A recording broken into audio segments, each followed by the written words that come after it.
Yeah. Ndo fine.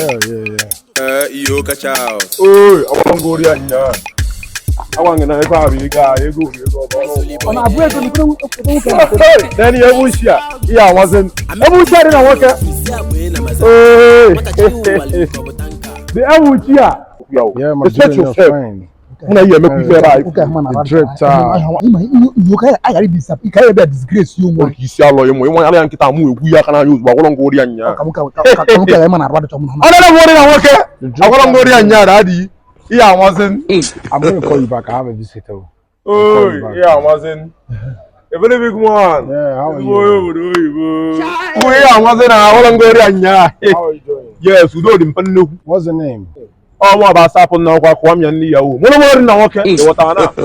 How can I help you? Oh, mo ko akpo kan nyale di moto. Alright. Asapod na driver. What's the name? From be people more na madu na tu. Confirm. Igbo cow. Who are you? Na mu Okay. God have mercy upon us. Is that you guys they call for driving and cooking?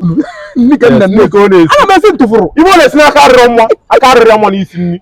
Awolon go ri anya. Yeah, wasn't. Na this one mo ko olu. O mo so. Pande ko wa ya balala. Pande ko ndim go na moto eri God go. have mercy E upon wata us. na. E go somebody like if he space na moto. If one level chandeliers na socket and switches na Lagos. E wata go. E go somebody like commercial collection. E go somebody like telephones. E wata na. E go somebody like umbrella go check. God have E go mercy. somebody like one aba. E go men na moto. E wata go na wolon go ri anya. Akaro mo na moto. Yes.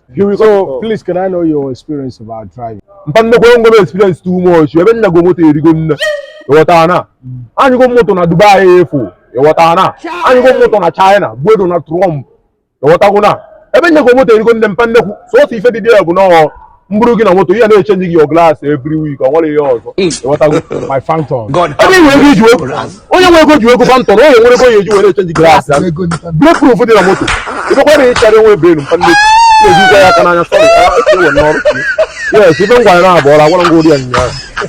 So please, can I know your about experience about your cooking? Eskubu ni Abuja gba buruburu.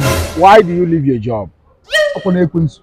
What time simple thing all time. Ekwensu di 3. Why not? I call your highest nation glass every week. Go what job I want to hear today.